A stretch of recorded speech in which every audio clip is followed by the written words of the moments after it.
இதனால் தான் ஆற்றங்கரைகள் மனிதனின் நாகரீக வளர்ச்சியில் மிக பெரும் பங்காற்றுகின்றன.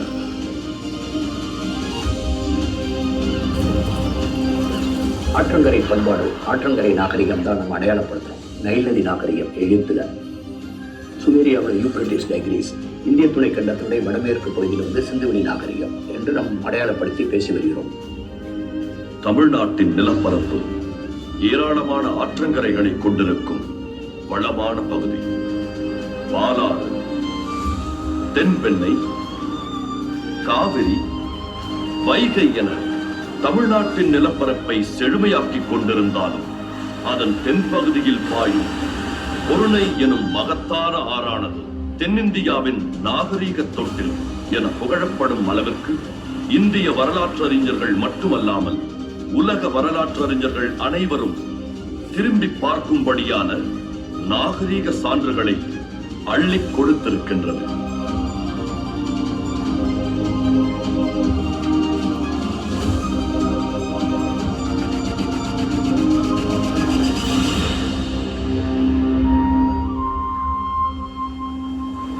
இன்னைக்கு தேதிக்கு பொருணை நதி தொடர்ந்து ஓடுற மாதிரி இன்னொரு நதி இல்லை நான் சொல்லணும்.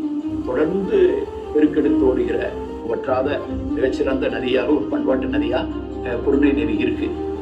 பொருணை என்ற சொல்லுங்க என்னன்னா, பொதுவாக ஆறு அதுக்கு பொருள் நிலத்தோடு பொருந்தி செல்கின்ற நீர்வழி. பொதிகை மலை எப்பவுமே குளிர்ச்சியான இருக்கும். அங்கிருந்து வருகின்ற அந்த நீர் ரொம்ப குளிர்ச்சியான இருக்கும். அந்த குளிர்ச்சியை அடிப்படையாக கொண்டு அங்கே தன் பொருணை என்ற பெயர் வந்திருக்கும் அப்படின்னு சொல்லலாம். பொருணை ஆற்றங்கரையில் மனித நாகரிகத்திற்கான தடயங்கள் நுண்கற்கருவி காலத்திலிருந்தே கிடைக்கின்றன. தேரி காடுகள் என்று சொல்லப்படுகிற அந்த தேரி சைட்ஸ் இங்குதான் நுண்கற்கருவி காலம் முதலாக கண்டுபிடிக்கப்பட்டது. இந்த நுண்கற்கருவிகள் பலவிதமான வடிவங்களில் குவார்ட்ஸ் மற்றும் சர்ட் எனப்படும் கற்களால் செய்யப்பட்டவை. இவர்களுடைய பண்பாடு என்பது சுமார் 10,000 ஆண்டுகால பழமையானதாக இருக்கலாம். அதைத் தொடர்ந்து இரும்பு காலத்தை சார்ந்த நெடுங்கற்கள், முதுமக்கள் தாழிகள், இரும்பு உருக்கு பொருட்களும் தொடக்க வரலாற்று காலத்தை சார்ந்த தமிழ் எழுத்து பொறிக்கப்பட்ட கல்வெட்டுகளும் பொருணை ஆற்றங்கரையில் கிடைக்கின்றன. இந்த பகுதியில நம்ம பொருணை பண்பாடுன்னு சொல்ற பகுதியில கிடைச்சிருக்கக்கூடிய மிக முக்கியமான அகழாய்வு தலங்கள் என்ன, அங்க என்ன கிடைச்சிருக்கு அப்படிங்கிறது புரிதல் நமக்கு தேவை இருக்கு. அதுல முதல்ல நம்முடைய கவனத்துக்கு வர்றது ஆதிச்சநல்லூர். தமிழகத்துல மட்டும் இல்ல, இந்தியா ஃபுல்லா எடுத்துனாலும் சரி, அது ஓல்டஸ்ட் சைட்னு சொல்லலாம். கிபி 1876 ஆண்டு ஜெர்மன் நாட்டை சார்ந்த ஃபெடர் ஜாகர் எனும் இனவியல் வல்லுநர் ஆதிச்சநல்லூரில் முதலாக ஆய்வு செய்து ஏராளமான தொல்பொருட்களையும் மனித எலும்புகளையும் தன்னுடைய நாட்டுக்கு எடுத்துச் சென்றார். ஜாகரின் ஆய்வுகளால் உந்துதல் பெற்ற அலெக்சாண்டர் ரே எனும் தொல்லியல் வல்லுநர் 1899 முதல் 1904 ஆண்டு வரை ஆதிச்சநல்லூரில் விரிவான தொல்லியல் அகழாய்வினை மேற்கொண்டார். இதில் ஏராளமான தொல்பொருட்கள் கிடைத்தன.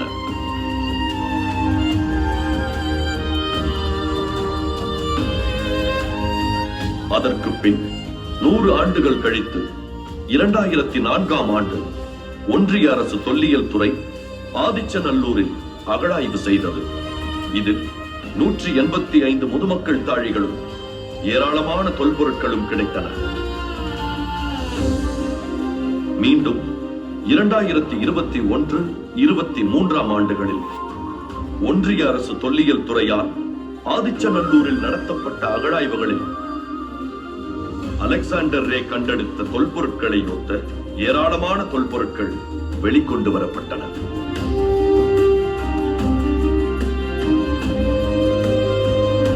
ஒரு மிகப்பெரிய கேள்வி மக்கள் முன்னே தொடர்ந்து 100 ஆண்டுகளாக அது இருக்கிறது. அதற்கு காரணம், இவ்வளவு பெரிய ஈமக்காடு இருக்கிற இடத்தில் மனிதன் வாழ்ந்த இடம் எது என்பது அறியப்படாமலே இருந்தது. ஸோ இதுக்கு ஒரு விடை காணும் விதமாக தான் நம்ம என்ன பண்ணோம், தமிழ்நாடு அரசு தொழில்துறை மூலமாக நம்ம ஒரு முயற்சி எடுத்தோம்.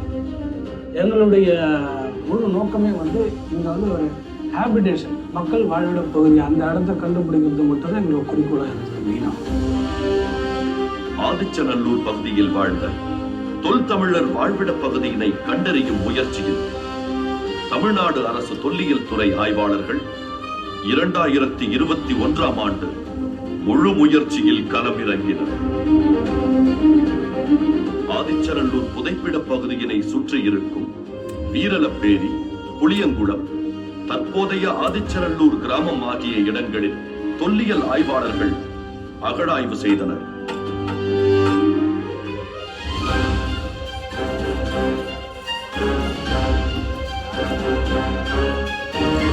தற்போதைய ஆதிச்சநல்லூர் கிராமத்தை சுற்றியுள்ள பகுதியில் மக்கள் வாழ்விட பகுதிக்கான சான்றுகள் வெளிப்பட்டன.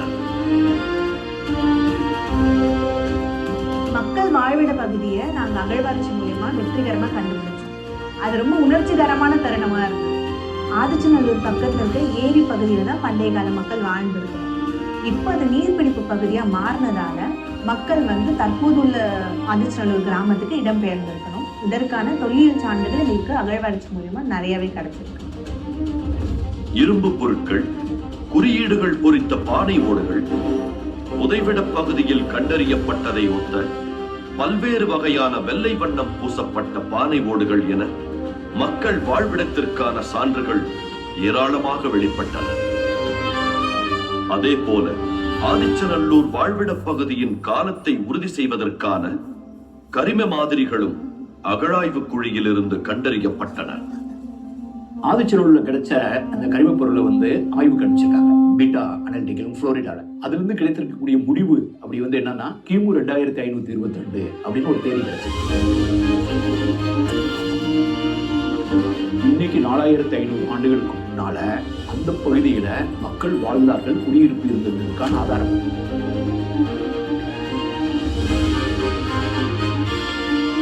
பொருணை ஆற்றங்கரை நாகரிகத்தின் தொன்மையை ஆதிச்சநல்லூர் உலகிற்கு உணர்த்திக் கொண்டிருக்கும் அதே நேரத்தில் பொருணையாறு கடலில் கலக்கும் கழிமுக பகுதியில் சங்க இலக்கியங்கள் போற்றும் ஒரு முக்கிய பகுதி அமைந்துள்ளது, கொற்கை. கொற்கை வந்து சங்க காலத்துல ஒரு முக்கியமான துறைமுகமா இருந்திருக்கு.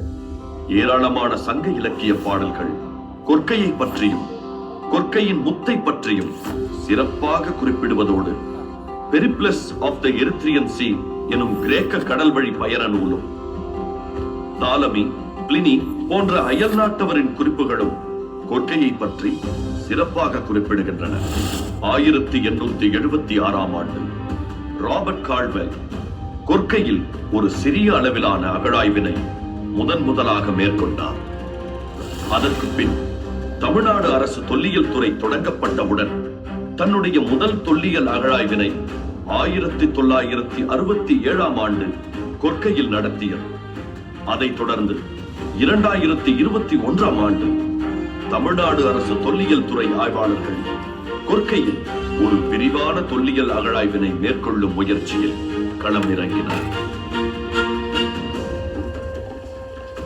கொற்கை சுற்று வட்டார பகுதிகளில் உள்ள ஆறுமுகமங்கலம், அகரம், மாரமங்கலம் அப்படிங்கிற இடத்த வந்து நம்ம அகழாய்வுக்கான தேர்வு செய்யப்பட்ட இடமா நம்ம வந்து தேர்ந்தெடுத்திருக்கோம்.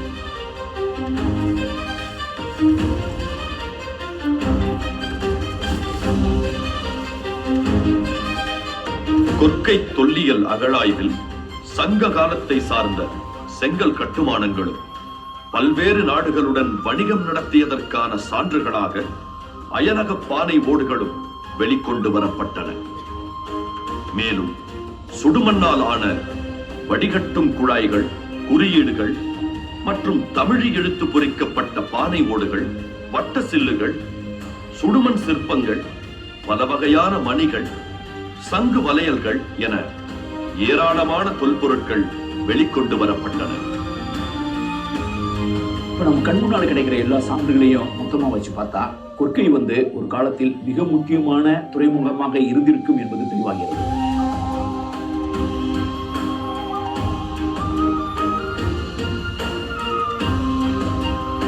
அதே நேரம் ஆதிச்சநல்லூரை போலவே இருக்கும் பழமையான இரும்பு கால தொல்லியல் தலமான சிவகலையில் தமிழ்நாடு அரசு தொல்லியல் துறை ஆய்வாளர்கள் விரிவான ஆய்வினை மேற்கொண்டனர். இங்க பாத்தீங்கன்னா ஒரு 200-300 ஏக்கர்ல பரியல் கிரவுண்ட் இருக்குது. சிவகலை மாணிக்கம்னு சொல்லிட்டு டீச்சர் ஒருத்தர் இருக்காரு. அவரு தான் டிபார்ட்மெண்ட்டுக்கு ஐடென்டிஃபிகேஷன் பண்ணி லெட்டர் மூலியமா நமக்கு இன்ஃபர்மேஷன் கொடுக்குறாரு. ஆதிச்சநல்லூர்ல இருக்கக்கூடிய தொல்லியல் களம் மாதிரியே சிவகலையிலும் தொல்லியல் மேடு இருக்கு. அப்போ கண்டிப்பாக சிவகலையை சுற்றி தாளிகள் இருக்குமோ அப்படின்னு ஒரு வரலாற்று ஆசிரியர் ஒரு ஆசையில இந்த பகுதியை அப்படி ஆய்வு செஞ்சார் 2012. அந்த பகுதியில் போய் பார்த்தாச்சுன்னா இங்கேயும் முதுமக்கள் தாளிகள் இருக்கு. அதனால இதுக்கு எவ்வளவு பெரிய கஷ்டங்கள் இருந்தாலும் சரி, இதை கண்டிப்பாக நம்ம கொண்டு போகணும்னு சொல்லி இதை பற்றி நல்லா கொண்டு போயிருந்து இன்னைக்கு தமிழக தொழில்துறை ஆய்வுகள் பண்ணிட்டு இருக்காங்க. சிவகலை புதைப்பிட பகுதிகளான வரம்பு, பேட்மா நகர், மூலக்கரை ஆகிய இடங்களில் தமிழ்நாடு அரசு தொல்லியல் துறை 3 கட்டங்களில் விரிவான தொல்லியல் அகழாய்வுகளை நடத்தியது. இதில் 160 முதுமக்கள் தாழிகளும் ஏராளமான தொல்பொருட்களும் வெளிக்கொண்டு வரப்பட்டன.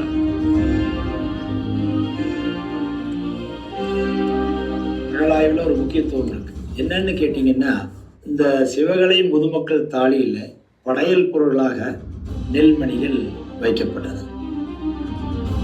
அது அமெரிக்காவுக்கு பீட்டா அனலிட்டிக் லெபார்டரிக்கு அனுப்பி அதை காலக்கணிப்பு செஞ்சு, அந்த காலக்கணிப்பு கிமு 1155, கிமு 1159 இந்த வகையான நெல் என்று படுவது பயிரிடப்பட்ட நெல் என்றுதான் வருகிறது. பொருணை ஆற்றங்கரையில் 3155 ஆண்டுகளுக்கு முன்பாகவே நெல்லை பயிரிட்டதற்கான சான்று இந்த ஆய்வு முடிவின் மூலமாக உலகுக்கு உணர்த்தப்பட்டது. அதே போல சிவகலை மக்கள் வாழ்விட பகுதிகளான பராக்கிரம பாண்டி, பொட்டல்கோட்டை, ஆவாரங்காடு, செக்கடி ஆகிய இடங்களில் தமிழ்நாடு அரசு தொல்லியல் துறை நடத்திய விரிவான தொல்லியல் அகழாய்வுகளில் மக்கள் வாழ்விடத்திற்கான ஏராளமான தொல்லியல் சான்றுகள் வெளிப்பட்டன.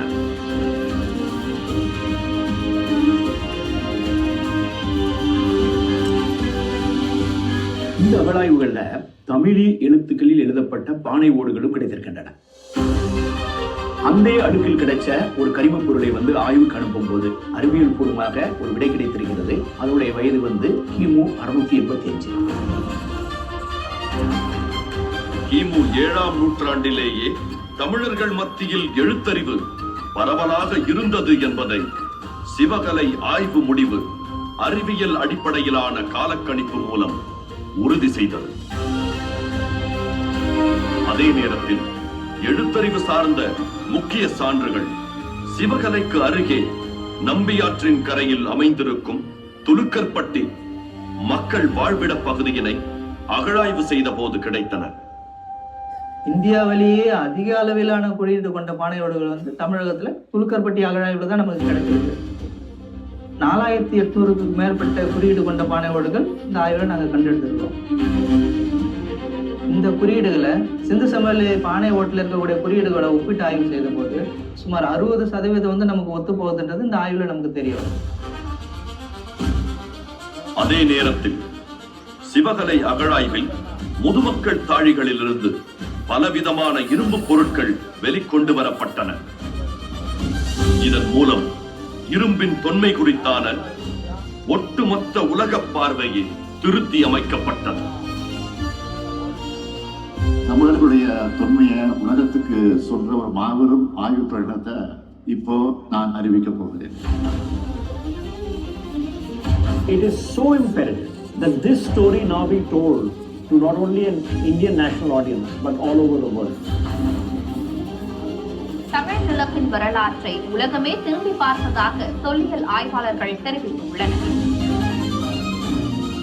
It is fallen to the lot of the State Department of Tamil Nadu Archaeology to discover for the first time in the world. Now things are changing and Tamil Nadu is one of those areas which is providing evidence for an independent culture and distinctive technologies also. ஒரு பொதுமக்கள் தாளியிலிருந்து பல்வேறு இரும்பு பொருட்கள் கரிமமெல்லாம் வைக்கப்பட்டது. கரிம கதிரியக்க காலக்கணிப்பு என்று சொல்லப்படுகிற ஏஎம்எஸ் டேட் அதை பண்ணோம்.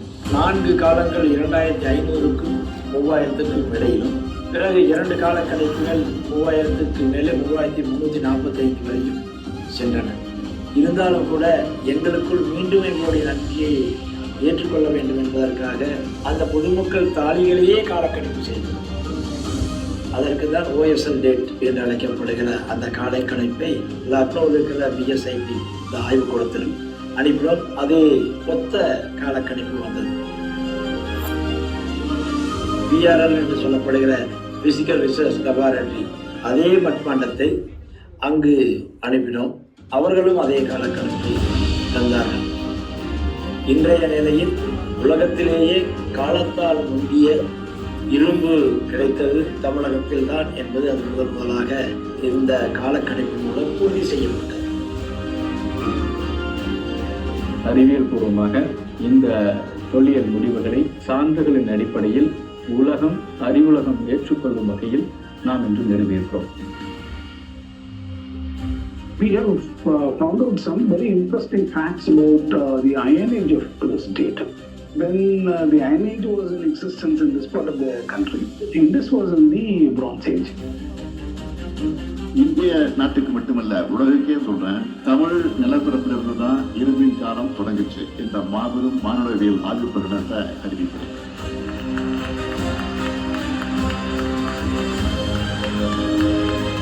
பொருணை ஆற்றங்கரை அகழாய்வு முடிவுகள் மூலமாக இரும்பின் உறுதியோடு உரக்க சொல்வோம், இந்திய துணைக்கண்டத்தின் வரலாற்றை இனி தமிழ் நிலப்பரப்பிலிருந்து தொடங்கி எழுத வேண்டும் என்று.